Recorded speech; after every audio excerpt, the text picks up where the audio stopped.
Kathy J. Hello, everybody. Hi, welcome to the Kathy J Show. I'm your host, Kathy J. Thank you for spending so much time with us. I love that you hang out with us this half hour. We're working hard to bring you topics that mean a lot and resonate with you. So thank you for all the comments that you're sending us saying you like it. All right, please remember, keep that conversation going by going to KathyJShow.com or on our social media. And one more thing, everybody, we got a YouTube channel. So if you could go there and subscribe to it and like it, I would love you forever for it. Squeeze through the TV. Okay, so today we're talking about money. Money. Money comes quick and money goes quick. Women in money is specifically what we're going to talk about today, because as women, we need to kind of redefine what it means to make our own money and how to spend, invest, and save our own money.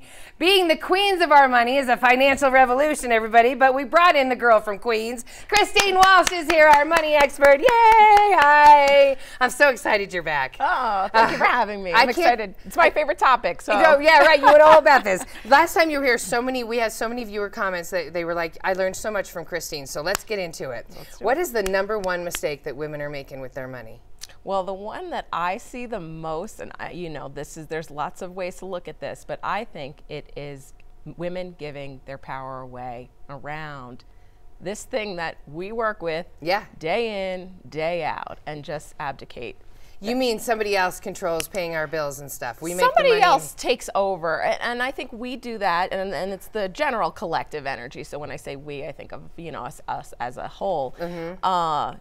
Saying somebody else will do it, my husband will do it, maybe I'll give it to my financial advisor or my accountant or my banker at Wells Fargo or whatever bank, whatever it is, just give it away because of many reasons. And that's a lot of those reasons are we weren't taught how to do it right.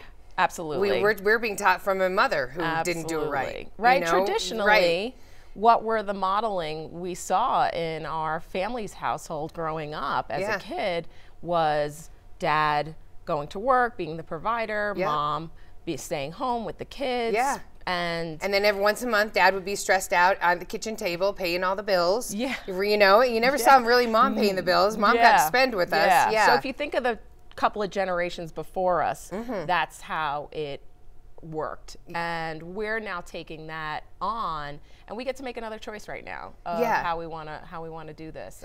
And and so we learn it from our childhood. We also learn it from society. It's like women and money, it's not supposed to go together, like responsibly. Well, think about it. It's not ladylike to talk about money. It's rude to talk about money. We don't talk about money. You're right. Like all those cultural sayings that go on in our world here.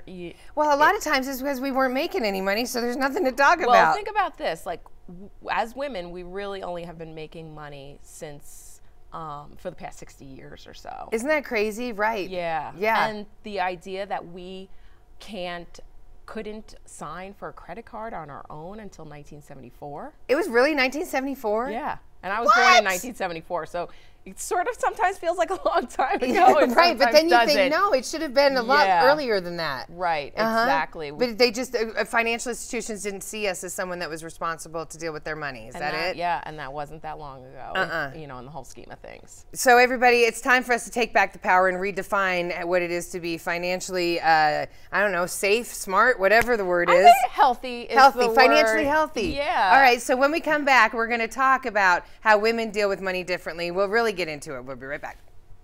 Kathy J. Oakwood Homes is an official partner of the Kathy J Show. Oakwood Homes, building happiness. Kathy J. Welcome back to the Kathy J Show. So today we've been talking about the importance of financial healthiness, wealthy and wealthy finances. Financial wellness, I know that. All right, but we really can't get into the heart of it without laying out the differences of how men and women think about money and how they manage it. Right, Christine? Well, based on what we talked about already, right? Traditionally, there are roles within a family, traditionally, that men do this with their finances and women do this with their finances. And if we aren't looking at this as women, we typically might fall into that. So women with their money typically, like I said, will give their power away around money. They'll give it, somebody else will do it for many reasons. It's complicated. Yes. You know, the financial industry, I worked in it for 12 years, has made it look very complicated, you know, from an investing point of view, from sort of a long term. Women are typically dealing with day to day, the family, the household, more than the longer term vision. So that's where we can get a little stuck around. You're absolutely right. We're worried about just getting milk on the table. Exactly. As opposed to finding a credit card with a lower interest rate that'll save us money in the long run. You know, I mean, we have, as women, we have a lot of things going on. We're in and out of the workforce more often. Yes, because the kids fall in our lap with the dependency. Absolutely. I mean, the pandemic was my kid is sick. Now I have to stay home. Yeah, I don't have daycare. Now I have to stay home. It's never the guy that has to stay home. Yeah, exactly. Yeah. So that's, you know, it's situational why men work with money differently than women work with differently. And as we were talking a little bit on the break, that idea of men being more risk aware, a little more risky. Again, I think that comes from the traditional roles that they've had as that in that gender, and women being more conservative. However, what's really cool is men and women coming together as a great team with those two aspects. Yes, yes, right. And that's got to be a lot of trust. Because money is one of the number one things people divorce over. 100%. Yeah, and fight over. 100%. Yeah, because it's not talked about. We don't talk That's about it. right. We don't have a great way of having a tough conversation. Again, back to it's not safe to talk about money. It's very emotional. When a lot I was of attachment there. When I was going through it, and I was going through it before my current husband, before the current husbands came along. And I was horrible with it. I was making good money, but horrible with it. And so thank God he came along and helped me figure out how to make it work, but I didn't understand any of it. Yeah. And so I was just, I remember going like into bankruptcy, still online buying shoes. Yeah. It just didn't click. I didn't understand. Yeah, how it all made sense. Exactly. So you say that it's kind of about the fact that if you're in debt, we don't ask for help, and that was my problem. I didn't ask for help. I just kept sinking into the debt, thinking that this credit card could roll money into this credit card, not understanding the interest rates. It was ridiculous. Yeah. Why don't we ask for help? Well, who do we ask? Right. Who do I ask? I didn't. You know, I mean, even my work that I do and work with women in their finances, this is as a coach and a consultant, it's not something that is readily available. And it's why the reason why I do this work is because back in 2008, after the housing crisis or during the housing crisis of 2008, me finding myself in my own perfect storm of financial disarray, and I had worked in the financial industry, so I was supposed to know this stuff. Yes. And I was too ashamed and embarrassed to ask anyone for help. Even you. Exactly. Right. And the fact that you couldn't get yourself out of it, it makes us nervous. Exactly. Until that one day where I got in my car and I said, no more. Something's got to give here. So there's got to be a better way. Everybody at home, no more. Something's got to give. Yeah, there's something that comes to you, and that's different for everyone. That day only comes different for everyone. It does, but right? I think it's coming for people today. Yeah. So when we come back, everybody, Christine is going to talk to us about reducing our stress about money, because that's kind of why we don't want to deal with it. It's just stressful. We'll be right back. Kathy J. Ramos Law is an official partner of the Kathy J Show. He's a medical doctor and a lawyer. Ramos Law, what makes us different makes us better. Kathy J. Welcome back to the show, everybody. So with money and stress, with money comes stress, everybody. We all know that. Christine is here. She's our money expert. And we have to give a shout out to Steve. Hi, Steve.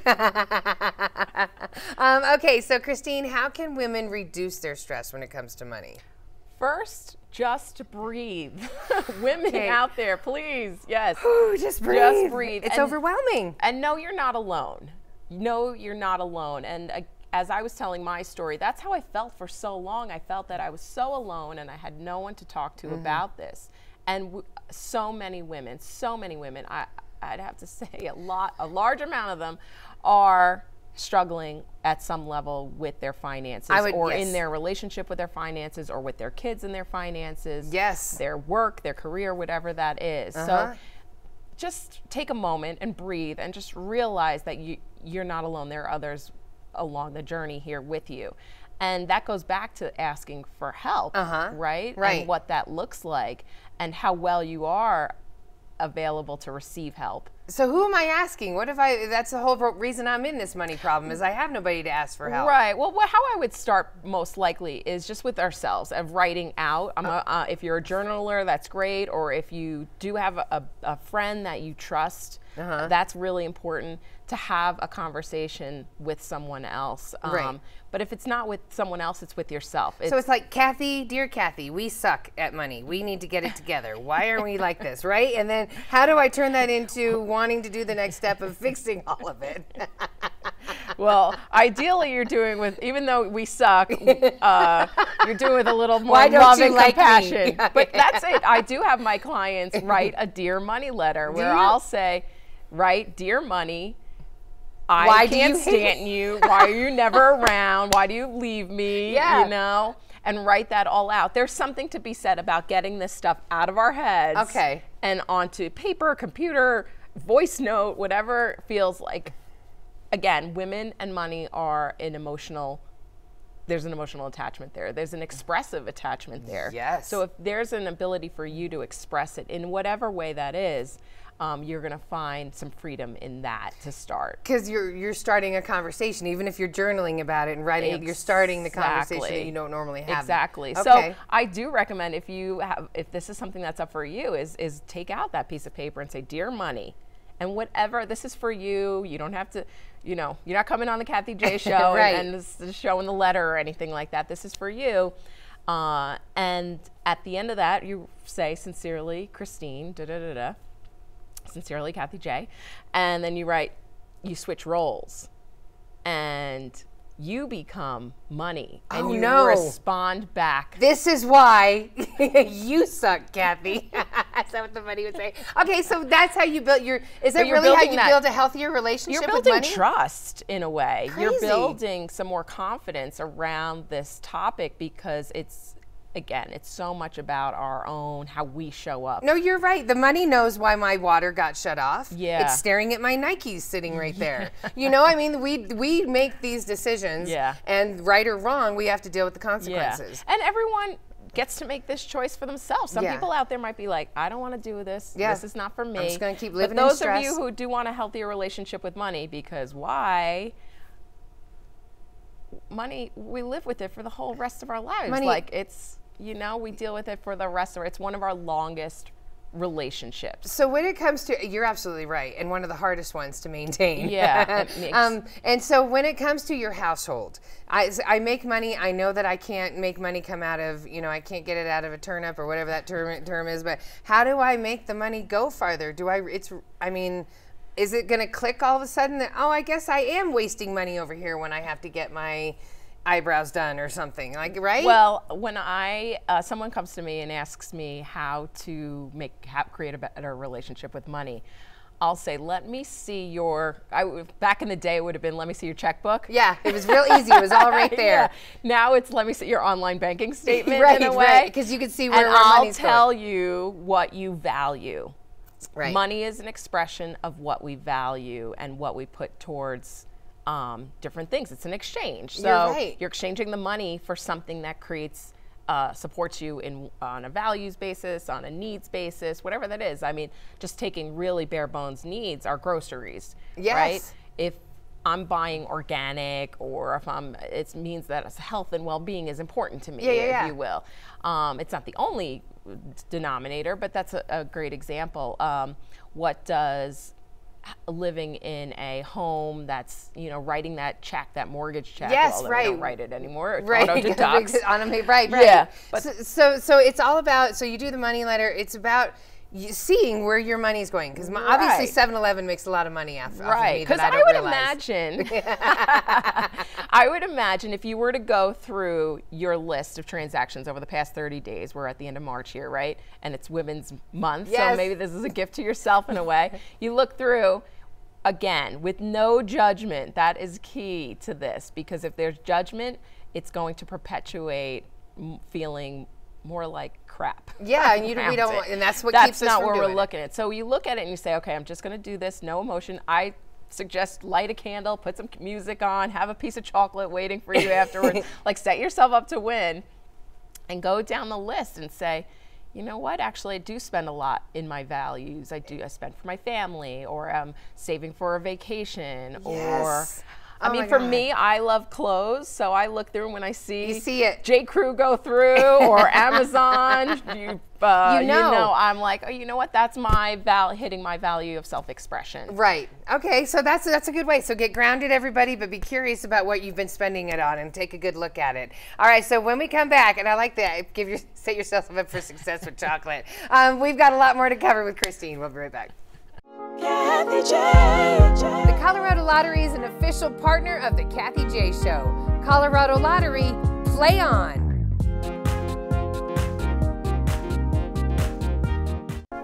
Kathy J.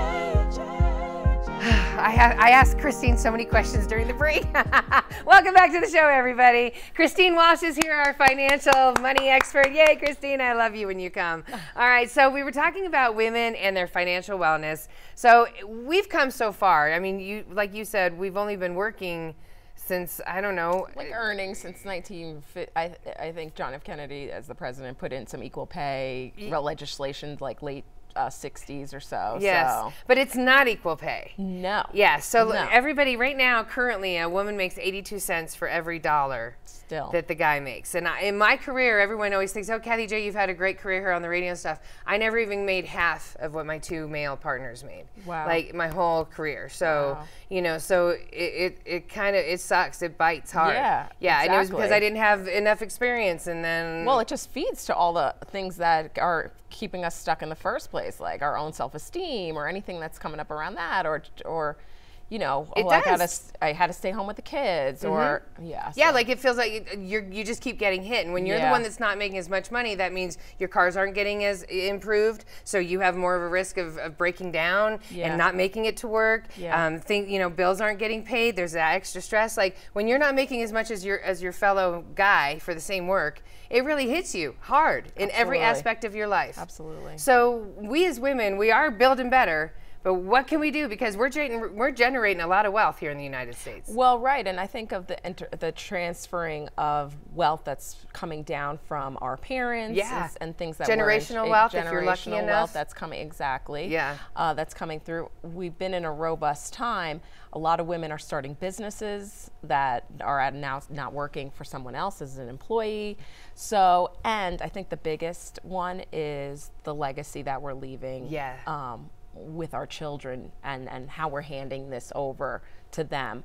Money is a topic that's emotionally loaded, as we've talked about, and we can also be very grounded in it to move us forward as a gender to be more of a richer experience around it. Because I don't believe that we were put on this earth to clean up after, right? Or to clean up after somebody else and suffer. Yeah, right. like we were here to become all we were meant to be. Yeah, exactly. For sure. So, again, ideally, it's just an awareness. Really, that's the key to all of this, and recognizing that we have had circumstances that have kept us from making the money that we want, and we have the ability to be putting ourselves out there, getting our needs met, asking for the raise that we want. I was just going to say that real fast. I'm horrible when I go and ask for a raise, obviously. Yeah, I think it's, again, we go back to it's not polite to ask for money.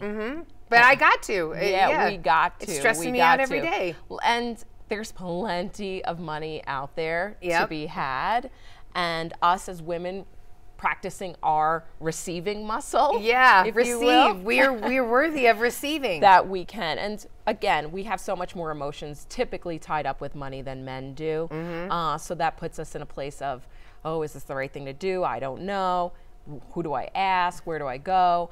So find a money buddy. Yeah, right. for That you sure, can be honest with that no you can- judgment.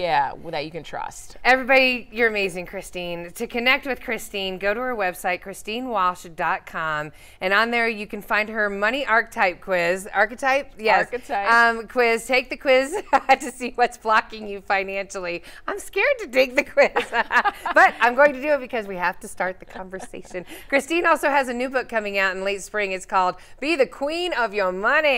What's going on with that book? That's awesome. Well, this is how to have more financial wellness with more ease and grace. And I think we're in a really pivotal time that this actually can happen in our lifetime and pass down to our children. Pass it down. Be the queen of your money, everybody. ChristineWalsh.com. Thank you so much, Christine. Thank you.